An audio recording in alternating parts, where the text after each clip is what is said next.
Hej, vi skal tegne figuren herover til højre, og vi skal bruge det tegneprogram, I kan se over til venstre. Når man skal tegne tegneprogrammet, skal man altid starte med den nederste. Så jeg skal starte med den røde. Jeg vælger rød herover, og så trækker jeg den over på tegnepladen herover. Og vær opmærksom på, at det ikke er hele tegnepladen, man kan bruge. Når den er rød, så kan man ikke tegne. Men når den er blå, så kan man klikke, og man har bygget sin figur. Oven på den røde skal jeg have en blå. Så vælger jeg blå. Så sætter jeg den ovenpå. Nu er den ovenpå. Nu er den bagved. Så jeg sætter den ovenpå.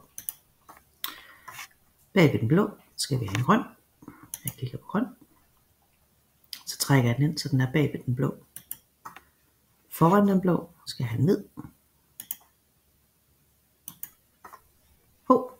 Den satte sig om bagved den røde, så det dur ikke.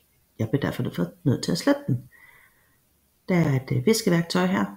Den klikker jeg på. Så klikker jeg på den hvide. Så er den væk igen. Jeg klikker tilbage til, at jeg gerne vil tegne.